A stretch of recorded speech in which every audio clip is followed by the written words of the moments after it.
Et si je vous disais que la philosophie, la science, les mathématiques et même la religion n'ont pas vu le jour en Europe, mais en Afrique? Que les récits sur la Grèce et Rome ont été soigneusement édités pour effacer le rôle de l'Afrique? Voici l'histoire cachée que l'Europe ne voulait jamais révéler. Pendant des siècles, les origines africaines de la civilisation ont été niées, cachées, effacées. Mais aujourd'hui, la vérité éclate. Abonnez-vous à Lumière Noire et aimez cette vidéo pour découvrir ce qu'on vous a caché. L'Égypte africaine. La vérité qu'ils ont effacée. L'histoire commence là où on ne voulait pas que vous regardiez. L'Égypte ancienne. Aujourd'hui, dans l'imaginaire occidental, l'Égypte est souvent séparée du reste de l'Afrique. On vous montre des pyramides, des pharaons, des hiéroglyphes, mais on oublie volontairement de mentionner une vérité fondamentale. L'Égypte était, est et restera africaine. Biologiquement, culturellement, géographiquement, l'Égypte appartenait à l'Afrique noire. Mais pourquoi cette vérité dérange-t-elle autant? Regardons les preuves que personne ne veut vous montrer. Les représentations anciennes des pharaons ne mentent pas. Sur les fresques, les sculptures, les temples, on voit des visages à la peau sombre, des lèvres pleines, des cheveux crépus et tressés. Ce ne sont pas des interprétations artistiques, ce sont des témoignages historiques gravés dans la pierre. Les premières dynasties égyptiennes venaient du sud, de la Nubie, cette terre des rois noirs qui dominait la vallée du Nil, bien avant que l'histoire occidentale ne commence à compter les siècles. La Nubie, qu'on appelle aujourd'hui le Soudan, était le berceau des pharaons. Les royaumes de Kouch, de Méroé, de Napata ont régné sur l'Égypte pendant des siècles. Les pharaons nubiens de la 25e dynastie ont unifié l'Égypte, restauré ses temples, défendu ses frontières.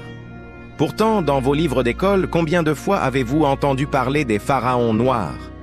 Combien de fois vous a-t-on dit que l'Afrique noire avait conquis et gouverné l'une des plus grandes civilisations de l'histoire? Jamais, parce que cette vérité détruit le récit eurocentrique. Mais pourquoi cette omission? Pourquoi l'égyptologie moderne évite-t-elle soigneusement la question? Les pharaons étaient-ils noirs? La réponse est simple et brutale. Parce que reconnaître l'identité africaine de l'Égypte démantèle toute la structure de supériorité européenne.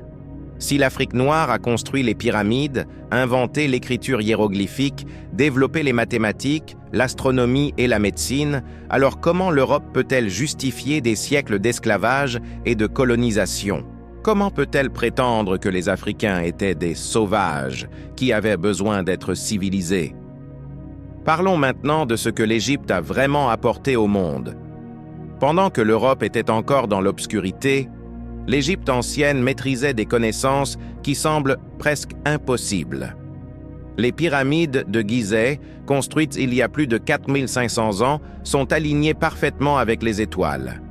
Leur précision architecturale défie encore aujourd'hui nos ingénieurs modernes. Comment ont-ils fait?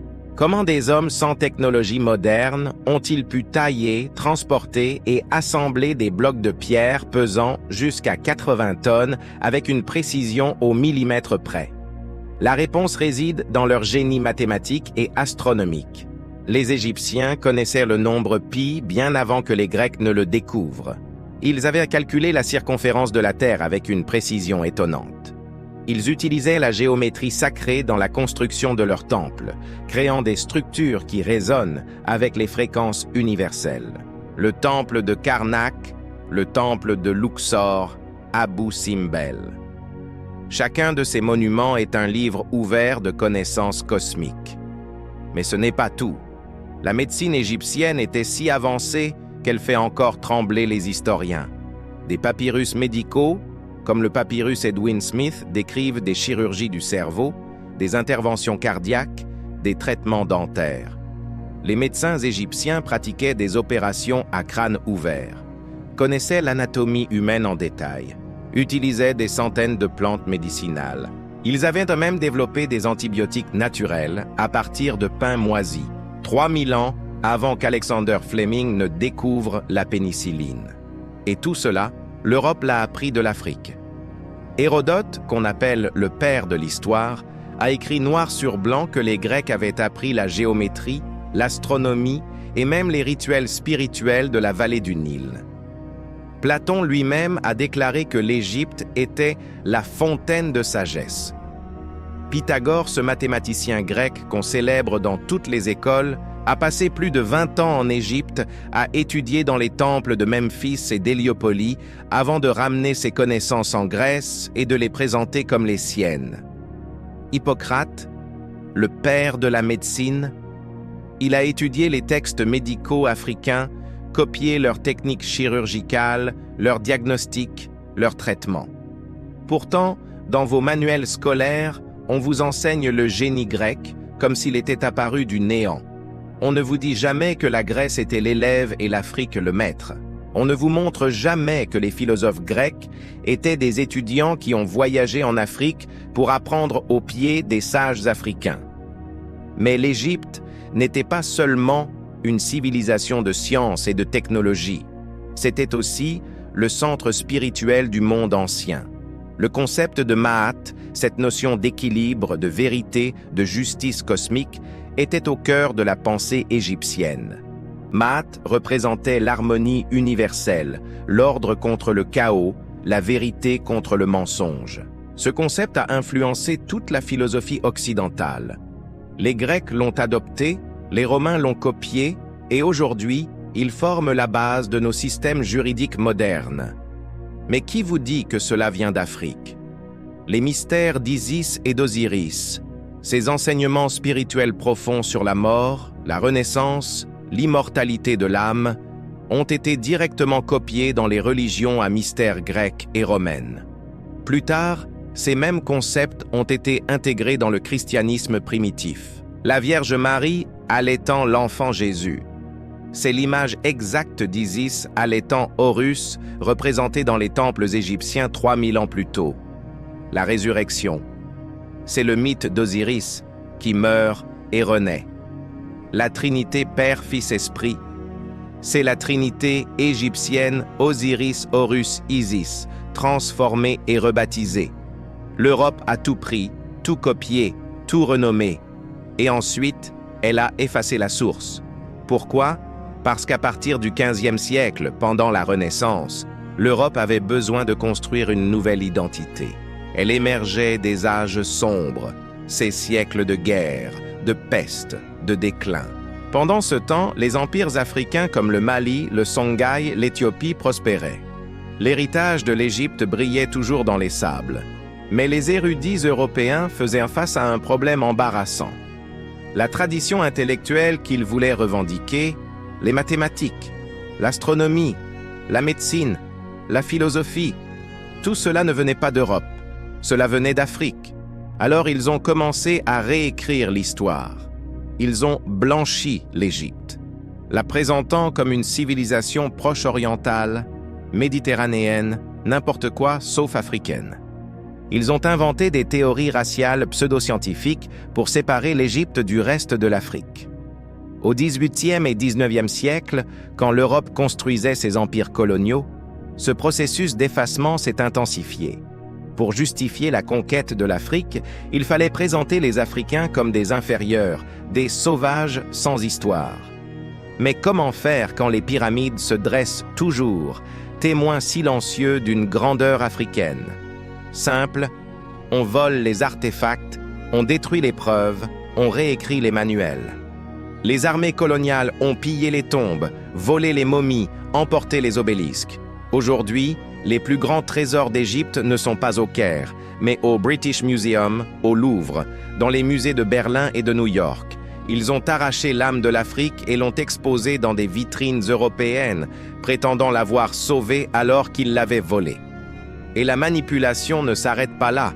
Même le mot « civilisation » est devenu synonyme d'Europe dans l'imaginaire collectif. On parle de « civiliser les peuples », comme si l'Europe apportait quelque chose de nouveau. Mais qui a civilisé qui? Qui a construit des cités quand l'Europe vivait dans des huttes? Qui pratiquait la chirurgie du cerveau quand l'Europe brûlait les sorcières? L'Afrique. Cette vérité est inscrite dans la pierre, gravée dans les temples, écrite dans les papyrus. Elle est là, devant nos yeux, mais on refuse de la voir. parce que voir cette vérité signifierait repenser toute notre compréhension de l'histoire. Cela signifierait admettre que l'Afrique n'était pas le continent arriéré que l'Europe prétendait civiliser, mais le berceau même de la civilisation que l'Europe a copié. Les pharaons noirs ont régné sur l'une des plus grandes civilisations que le monde ait connues. Ils ont construit des merveilles architecturales, développé des sciences avancées, créé des systèmes spirituels profonds. Et tout cela a été délibérément effacé, caché, nié. Mais la vérité ne peut pas être enterrée pour toujours. Elle ressurgit, monument après monument, papyrus après papyrus, découverte après découverte. Alors la prochaine fois qu'on vous parle du miracle grec, demandez-vous, d'où vient vraiment ce miracle? La prochaine fois qu'on vous montre les pyramides, demandez, qui les a vraiment construites? Et la prochaine fois qu'on vous enseigne l'histoire de la civilisation, demandez, quelle partie de l'histoire a été cachée? L'Égypte était africaine.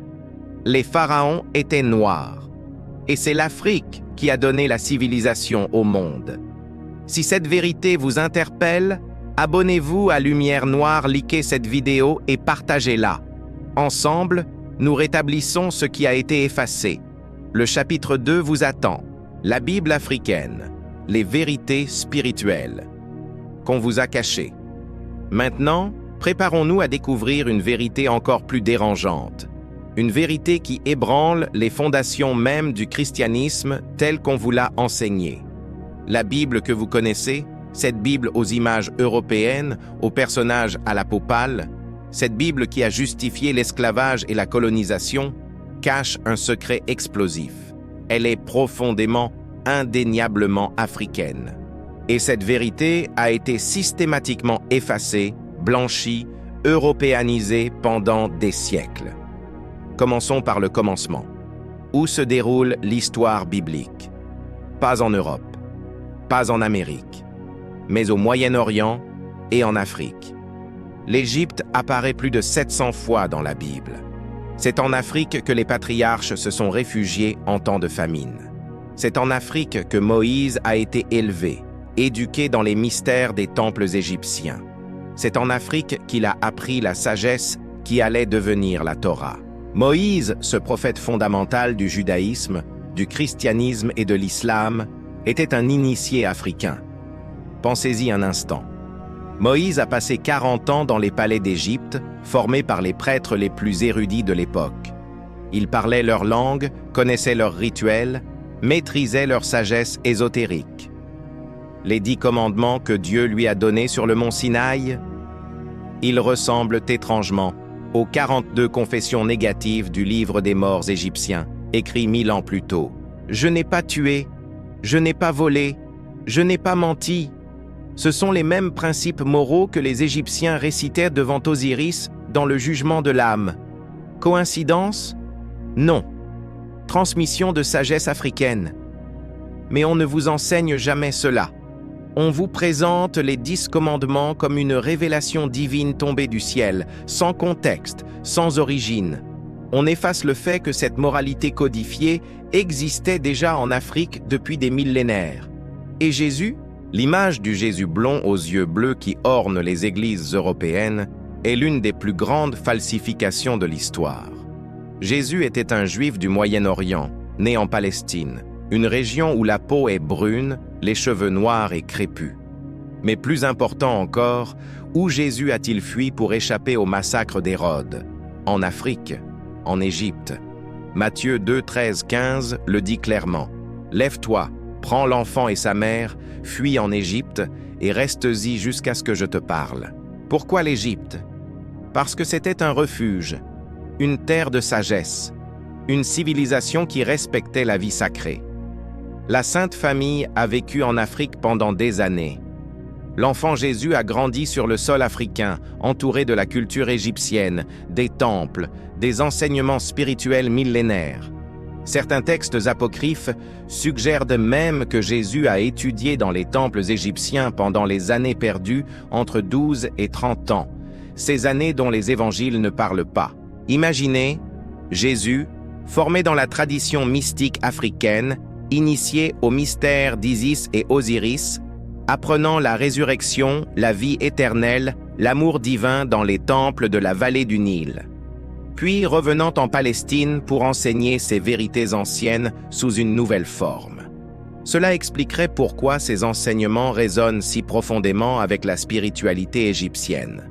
La Renaissance, le jugement de l'âme, le royaume céleste, l'amour universel. Mais l'Afrique dans la Bible ne s'arrête pas là. Simon de Cyrène, l'homme qui a porté la croix de Jésus lors de la crucifixion, était africain. Cyrène se trouvait en Libye actuelle, en Afrique du Nord. Cet acte central de compassion, ce moment où quelqu'un a partagé le fardeau du Christ, a été accompli par un Africain. Pourtant, dans les représentations artistiques européennes, Simon de Cyrène est souvent dépeint comme un Européen blanc. L'Éthiopie occupe une place particulière dans l'histoire biblique. Le prophète Sophonie parle de l'Éthiopie comme d'une nation qui adorerait Dieu. Dans les Actes des Apôtres, l'un des premiers convertis au christianisme est l'eunuque éthiopien, un haut fonctionnaire de la reine Candace. Philippe le baptise, et cet homme retourne en Afrique, apportant le christianisme sur le continent. L'Éthiopie est devenue l'une des premières nations chrétiennes du monde, bien avant la plupart des nations européennes. Parlons maintenant de l'Arche d'Alliance, cet objet sacré qui contenait les tables de la loi. Où est-elle aujourd'hui? Selon la tradition éthiopienne, elle se trouve à Aksum, en Éthiopie, gardée dans l'église Sainte-Marie de Sion. Les Éthiopiens affirment que Ménélik Ier, fils du roi Salomon et de la reine de Shéba, a ramené l'arche en Afrique. Et contrairement à l'Occident qui a perdu cet artefact sacré, l'Éthiopie le préserve encore aujourd'hui. Un symbole que l'Afrique a gardé la foi quand l'Europe l'a égaré. La reine de Shéba elle-même, cette figure mystérieuse et puissante qui a testé la sagesse de Salomon avec des énigmes, était africaine. Que ce soit l'Éthiopie ou le Yémen, qui historiquement avaient des liens étroits avec l'Afrique, elle représente la sagesse africaine rencontrant la sagesse hébraïque, créant une union spirituelle et intellectuelle. Leur fils, Ménélik, a établi une lignée royale en Éthiopie qui a duré jusqu'à Haïlé Sélassié Ier au XXe siècle. Le livre d'Enoch, ce texte mystique banni de la Bible canonique, a survécu uniquement en Éthiopie. Pendant que l'Europe brûlait et censure les textes qu'elle jugeait hérétiques, l'Afrique préservait ses sagesses anciennes. Le livre d'Enoch parle des anges déchus, des Néphilim, des secrets du cosmos, des prophéties apocalyptiques.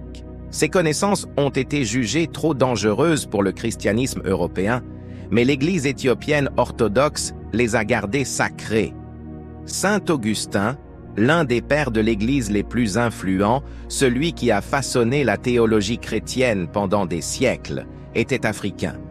Né à Tagaste, en Numidie, Algérie actuelle, Augustin était un berbère africain.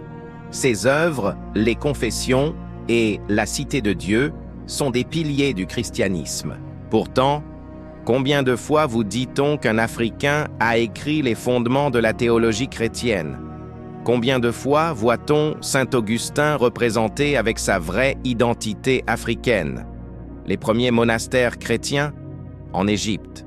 Les pères du désert, ces moines ermites qui ont établi la tradition monastique, vivaient dans le désert égyptien. Saint Antoine d'Égypte, considéré comme le père du monachisme, était africain. Les Coptes d'Égypte ont préservé le christianisme primitif dans sa forme la plus pure, même après que Rome l'ait transformé et politisé. L'Église éthiopienne orthodoxe affirme pratiquer le christianisme le plus ancien, le plus authentique, remontant directement aux apôtres. Ils ont préservé des traditions, des textes, des rituels que l'Europe a perdus ou modifiés. Leurs églises taillées dans la roche à Lalibela sont des merveilles architecturales, construites au XIIe siècle, représentant une nouvelle Jérusalem en Afrique. 11 églises monolithiques creusées dans la pierre, chacune un miracle d'ingénierie et de foi. Maintenant, posons la question difficile.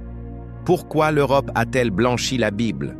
Pourquoi ont-ils peint Jésus en blanc, Marie en blanche, les apôtres en blanc, les anges en blanc? La réponse est brutalement politique. Un Jésus blanc justifie un empire blanc. Un Dieu qui ressemble aux colonisateurs justifie la domination coloniale. Si Jésus était représenté comme un homme du Moyen-Orient à la peau brune, ou si on reconnaissait ses liens profonds avec l'Afrique, alors l'Europe ne pourrait pas utiliser le christianisme comme arme de conquête. Au XVe siècle, pendant la traite négrière, les Européens utilisèrent la Bible pour justifier l'esclavage. Ils citaient la malédiction de Cham, le fils de Noé, prétendant que les Africains étaient maudits pour servir. Mais ils ignoraient volontairement que Cham signifie chaleur ou sombre et que ses descendants incluaient des peuples puissants, les Égyptiens, les Éthiopiens, les Cananéens. Ils ont tordu les Écritures pour faire d'une bénédiction une malédiction, transformant la parole de Dieu en justification du mal. Les missionnaires européens arrivaient en Afrique avec la Bible d'une main et le fusil de l'autre. Ils disaient aux Africains « Votre spiritualité est primitive, païenne, démoniaque. Acceptez notre Dieu blanc. » Mais ils ne disaient jamais que ce Dieu était né, avait vécu et s'était réfugié en Afrique. Ils ne disaient jamais que les premiers chrétiens étaient africains, que les premiers martyrs étaient africains, que les premiers théologiens étaient africains. Cette manipulation était nécessaire pour l'Empire. Si les Africains savaient que la Bible était leur héritage, que Jésus avait marché sur leur sol, que leurs ancêtres avaient préservé la foi quand l'Europe était païenne, alors ils ne pourraient pas être mentalement colonisés. Ils marcheraient avec fierté, sachant que Dieu lui-même avait choisi l'Afrique comme refuge. Même le concept du Jardin d'Éden pourrait être africain. Certains érudits situent le Jardin d'Éden en Afrique de l'Est, près des sources du Nil, là où l'humanité elle-même est née selon la science moderne. Les 4 fleuves mentionnés dans la Genèse, le Pichon, le Guillon, le Tigre et l'Euphrate, certains les identifient avec des fleuves africains. L'humanité, la civilisation, la spiritualité, tout commence en Afrique. Les légendes d'Atlantis elles-mêmes pourraient être des souvenirs déformés d'empires africains perdus. Platon, qui a écrit sur Atlantis, disait qu'elle se trouvait au-delà des colonnes d'Hercule, vers l'Afrique. Était-ce un souvenir de la civilisation égyptienne à son apogée, ou d'empires encore plus anciens engloutis par le temps? Nous ne savons pas, mais les indices pointent vers l'Afrique. La spiritualité africaine traditionnelle elle-même contenait des vérités profondes que l'Europe a plus tard découvertes. Le concept de Maat en Égypte, l'équilibre, la vérité, la justice cosmique, préfigurait les lois morales de toutes les grandes religions. L'Ubuntu en Afrique du Sud, « Je suis parce que nous sommes », reflète la compréhension profonde de l'interconnexion. Une vérité que la physique quantique découvre à peine aujourd'hui. Les Dogons du Mali connaissaient des détails astronomiques sur l'étoile Sirius que la science européenne n'a découvert qu'avec des télescopes modernes au XXe siècle. Comment savaient-ils que Sirius avait une compagne invisible? Ils disaient que leurs ancêtres le leur avaient enseigné. Quelle sagesse antique possédaient-ils que nous avons perdue? Voici la vérité que l'Europe a cachée. L'Afrique n'a pas reçu la foi, elle l'a donnée. L'Afrique n'a pas été évangélisée, elle a évangélisé. L'Afrique n'était pas spirituellement vide, attendant d'être remplie, elle était la source même de la spiritualité qui a rempli le monde. Et chaque fois qu'on vous montre un Jésus blanc, chaque fois qu'on vous enseigne l'histoire biblique sans mentionner l'Afrique, c'est un vol d'identité, un vol d'héritage, un vol de fierté. Quand les jeunes Africains apprennent que Moïse a été formé en Afrique, que Jésus a été protégé en Afrique, que les premiers chrétiens étaient africains, que Saint Augustin était africain, que l'Éthiopie garde l'Arche d'Alliance, ils comprennent. Nous ne sommes pas les derniers à recevoir la foi. Nous sommes les premiers à l'avoir donnée. Cette vérité change tout. Elle restaure la dignité. Elle redonne la fierté. Elle reconnecte un peuple à son héritage spirituel volé. Et c'est exactement pourquoi l'Europe l'a caché. Parce qu'un peuple qui connaît sa grandeur spirituelle ne peut pas être asservi. Un peuple qui sait que Dieu a marché sur sa terre ne peut pas être humilié. Un peuple qui comprend qu'il a préservé la foi quand d'autres l'ont perdue ne peut pas être détruit. La Bible est africaine. Jésus a marché en Afrique. Les premiers chrétiens étaient africains.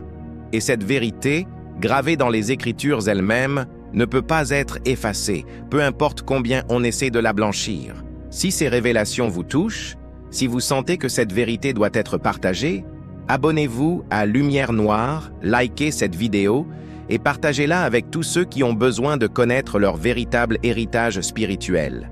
La vérité libère, et ensemble, nous la rétablissons. Le chapitre 3 final vous attend. L'Empire de l'effacement. Comment ils ont volé l'histoire et pourquoi nous devons la reprendre. Nous arrivons maintenant au cœur du complot historique, à la mécanique même de l'effacement. Comment une civilisation entière peut-elle être systématiquement effacée de l'histoire mondiale? Comment des empires glorieux, des bibliothèques remplies de sagesse, des accomplissements scientifiques extraordinaires peuvent-ils disparaître de la mémoire collective? Ce n'est pas un accident. C'est une stratégie. Une stratégie calculée, méthodique, impitoyable, mise en œuvre pendant des siècles pour voler l'héritage africain et le remplacer par un mensonge européen. Remontons au XVIIIe siècle, l'âge dit des Lumières en Europe. Ironiquement, c'est pendant cette période éclairée que les ténèbres les plus profondes sont tombées sur la vérité historique. L'Europe construisait ses empires coloniaux, s'enrichissant du travail forcé de millions d'Africains réduits en esclavage. Mais il y avait un problème moral insurmontable. Comment justifier l'esclavage de masse d'êtres humains tout en prétendant être une civilisation chrétienne, éclairée, morale? La solution était diaboliquement simple, déshumaniser l'Africain. Créer une hiérarchie raciale pseudo-scientifique qui plaçait les Européens au sommet et les Africains au bas de l'échelle humaine. Mais pour que ce mensonge fonctionne, il fallait effacer toute preuve de la grandeur africaine. Si les Africains avaient construit des pyramides, inventé l'écriture, développé les mathématiques et la médecine, comment pouvait-on les appeler des sauvages primitifs? Impossible. Alors l'Europe a commencé l'effacement systématique. Parlons de la phrénologie, cette pseudo-science raciste du XIXe siècle. Des hommes comme Samuel Morton et Paul Broca mesuraient les crânes humains, prétendant prouver scientifiquement que les Africains avaient des cerveaux plus petits, donc une intelligence inférieure. Leurs mesures étaient falsifiées, leurs conclusions biaisées, leurs méthodes frauduleuses. Pourtant, ces études ont été enseignées dans les universités, publiées dans des revues scientifiques respectées, utilisées pour justifier l'esclavage, la ségrégation, le colonialisme. Charles Darwin, le père de la théorie de l'évolution, a écrit dans La descendance de l'homme que certaines races étaient plus évoluées que d'autres, plaçant les Africains près des singes sur l'échelle évolutive. Herbert Spencer a popularisé le darwinisme social, arguant que la domination européenne était une preuve de supériorité naturelle. Ces idées, maintenant reconnues comme profondément racistes, ont façonné la pensée occidentale pendant plus d'un siècle. Pendant ce temps, les armées coloniales européennes pillaient l'Afrique avec une brutalité sans précédent. En 1897, l'expédition punitive britannique contre le royaume du Bénin a détruit l'une des plus grandes civilisations africaines. Ils ont brûlé le palais royal, massacré des milliers de personnes et volé plus de 10 000 œuvres d'art en bronze, les fameux bronzes du Bénin. Ces sculptures, d'une qualité artistique exceptionnelle, ont choqué les Européens. Comment des sauvages pouvaient-ils créer de l'art aussi sophistiqué? Plutôt que de reconnaître le génie africain, les historiens européens ont inventé des théories absurdes. Certains ont prétendu que les bronzes du Bénin avaient été créés par des Portugais. D'autres ont suggéré que les artisans du Bénin avaient appris leur art des Européens. Aucune de ces théories n'était vraie. Le royaume du Bénin avait une tradition de travail du bronze remontant au XIIIe siècle, bien avant tout contact européen. Mais admettre cette vérité aurait détruit le récit colonial. Aujourd'hui, ces bronzes du Bénin se trouvent au British Museum, au Metropolitan Museum de New York, au Musée ethnologique de Berlin. Des trésors volés, exposés comme des trophées de conquête. Le Nigeria demande leur retour depuis des décennies. Certains musées commencent enfin à restituer, reconnaissant implicitement le vol historique. Mais des milliers d'artefacts restent en Europe, témoins silencieux du pillage colonial. Les bibliothèques de Timbuktu représentent un autre exemple tragique d'effacement. Timbuktu, dans l'Empire du Mali, était un centre intellectuel florissant entre le XIIIe et XVIe siècle. Ces bibliothèques contenaient des centaines de milliers de manuscrits sur l'astronomie, les mathématiques, la médecine, la philosophie, la théologie, le droit.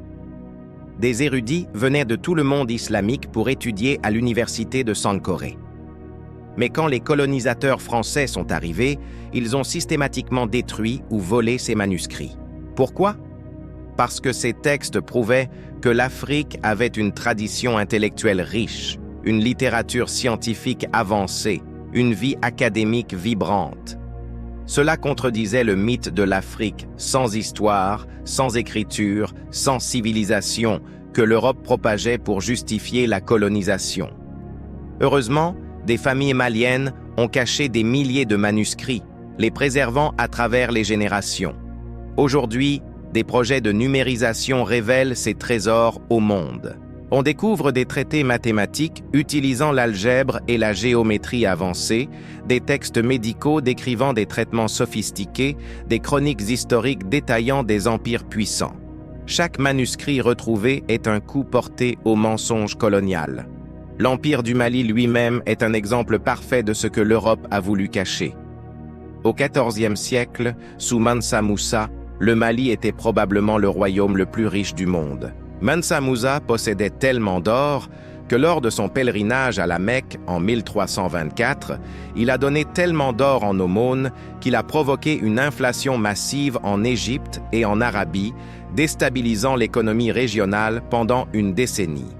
Les chroniqueurs arabes de l'époque décrivent des caravanes de milliers de personnes, des chameaux chargés d'or, une générosité princière sans précédent.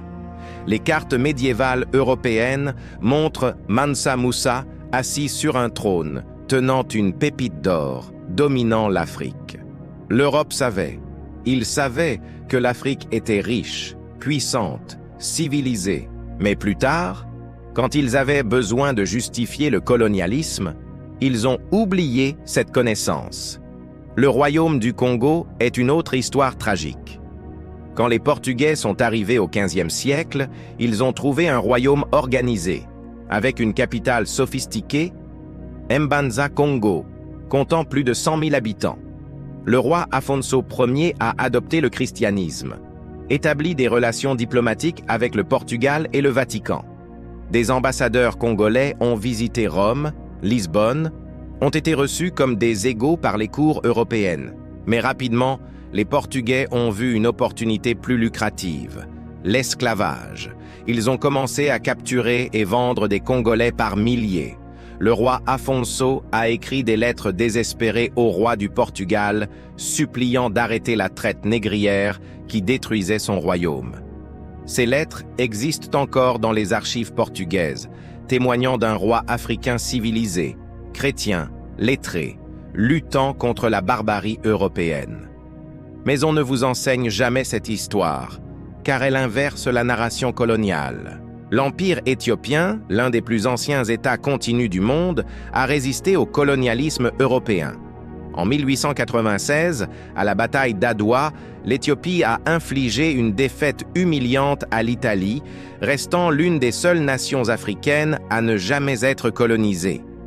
Cette victoire a inspiré les mouvements panafricains et anticoloniaux du monde entier.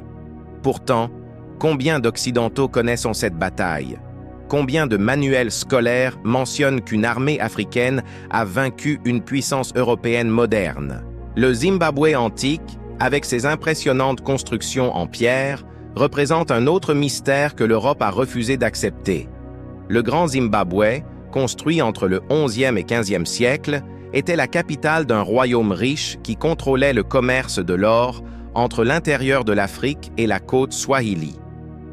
Ces murs de pierre, construits sans mortier, s'élèvent jusqu'à 11 mètres de hauteur. L'ingénierie est remarquable, l'architecture impressionnante.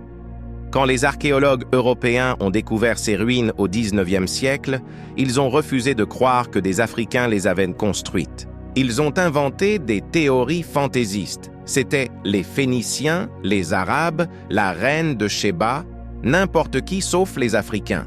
Certains ont même détruit des preuves archéologiques qui contredisaient leurs théories racistes. Ce n'est qu'au XXe siècle que la vérité a été officiellement reconnue. Le Grand Zimbabwe a été construit par les ancêtres du peuple Shona, une réalisation africaine pure et simple. Le génocide culturel ne s'est pas limité aux artefacts et aux bâtiments. Les langues africaines ont été supprimées. Les esclaves étaient interdits de parler leur langue maternelle. Les colonisateurs ont forcé les Africains à apprendre l'anglais, le français, le portugais, effaçant des siècles de traditions orales, de poésie, de sagesse transmise de génération en génération. Combien de langues africaines ont disparu? Combien d'histoires, de chansons, de proverbes, de connaissances ont été perdues à jamais? Les religions africaines traditionnelles ont été diabolisées. Les missionnaires appelaient les pratiques spirituelles africaines sorcellerie, paganisme, adoration du diable. Ils brûlaient les objets sacrés, détruisaient les sanctuaires, punissaient ceux qui pratiquaient leurs traditions ancestrales. Pourtant, ces spiritualités contenaient une sagesse profonde. Le respect de la nature, la connexion avec les ancêtres, la compréhension de l'équilibre cosmique, le sens de la communauté, des valeurs que le monde moderne redécouvre douloureusement. L'éducation coloniale a été l'arme la plus efficace de l'effacement. Des générations d'Africains ont été éduqués dans des écoles coloniales où on leur enseignait que leurs ancêtres étaient primitifs, que l'Afrique n'avait pas d'histoire avant l'arrivée des Européens, que la civilisation était un cadeau de l'Occident. L'intellectuel Kenyan Ngugi wa Thiong'o a appelé cela la colonisation de l'esprit. Voler l'histoire d'un peuple, c'est voler son âme. Mais voici ce que l'Europe n'a jamais compris. La vérité ne peut pas être effacée complètement. Elle survit dans les manuscrits cachés de Timbuktu, dans les traditions orales préservées par les griots, dans les artefacts enfouis sous le sable, dans l'ADN même des peuples, dans les pyramides qui défient toujours le temps. La vérité survit et maintenant, elle refait surface. Le mouvement de décolonisation intellectuelle gagne du terrain. Des historiens africains comme Cheikh Anta Diop, Chancellor Williams, John Henrik Clarke ont consacré leur vie à restaurer l'histoire africaine. Diop a prouvé scientifiquement, à travers des tests de mélanine sur des momies égyptiennes, que les anciens Égyptiens étaient nègres. Ces travaux, longtemps rejetés par l'égyptologie eurocentrique, sont maintenant validés par la génétique moderne. Les technologies modernes révèlent ce que l'œil ne peut voir. Le radar à pénétration de sol découvre des cités enfouies sous le Sahara. L'analyse ADN trace les migrations humaines, confirmant que toute l'humanité est née en Afrique. Les satellites révèlent d'anciennes routes commerciales, des réseaux de villes, des systèmes d'irrigation sophistiqués.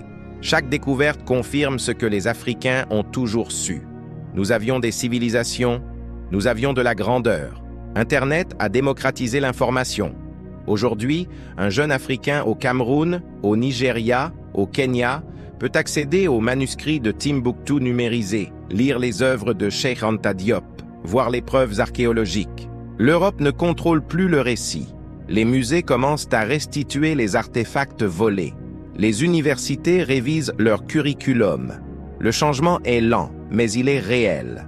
Mais la vraie révolution doit venir de l'intérieur. Les jeunes Africains doivent connaître leur histoire. Pas l'histoire que l'Europe leur a racontée, mais l'histoire réelle. Quand un enfant apprend que ses ancêtres ont construit des pyramides, inventé l'écriture, développé des empires qui rivalisaient avec Rome, il marche différemment. Il pense différemment. Il rêve plus grand. C'est pourquoi l'éducation est cruciale. Les écoles africaines doivent enseigner l'histoire africaine d'abord, en profondeur, avec fierté. Les enfants doivent apprendre sur Mansa Musa avant Napoléon, sur les pharaons nubiens avant les rois européens, sur les savants de Timbuktu avant les philosophes grecs. Non pas pour rejeter l'histoire mondiale, mais pour commencer avec leur propre fondation. Les arts et la culture sont également essentiels. Les films, les livres, la musique, l'art qui célèbre l'histoire africaine authentique. Quand Black Panther est sorti en 2018, des millions de jeunes Africains et de la diaspora ont vu Wakanda, une nation africaine technologiquement avancée, et quelque chose s'est éveillé. Même si c'était de la fiction, cela a montré ce qui aurait pu être si l'Afrique n'avait pas été pillée. Cette vision est puissante. La restitution des artefacts volés est un acte de justice. Chaque objet rendu est un morceau d'âme restauré. Les bronzes du Bénin doivent rentrer au Nigeria. L'obélisque d'Aksum, volé par l'Italie, doit rester en Éthiopie, où il a finalement été retourné en 2005. Les trésors égyptiens dispersés dans les musées occidentaux doivent revenir en Égypte. Ce n'est pas de la vengeance, c'est de la réparation. Mais au-delà des objets physiques, il faut restaurer la mémoire collective. Les histoires doivent être racontées, les ancêtres honorés, les vérités proclamées. C'est pourquoi des plateformes comme celle-ci sont importantes. Chaque vidéo qui révèle la vérité, chaque article qui documente l'histoire réelle, chaque conversation qui remet en question le récit colonial est un acte de résistance et de restauration. L'Europe a voulu cacher l'Afrique parce que l'Afrique était la preuve vivante que leur supériorité prétendue était un mensonge. Si l'Afrique était la mère de la civilisation, alors l'Europe était l'enfant. Si l'Afrique avait enseigné au monde, alors l'Europe était l'élève. Cette vérité était intolérable pour un empire construit sur la domination. Alors ils ont effacé, volé, menti, détruit.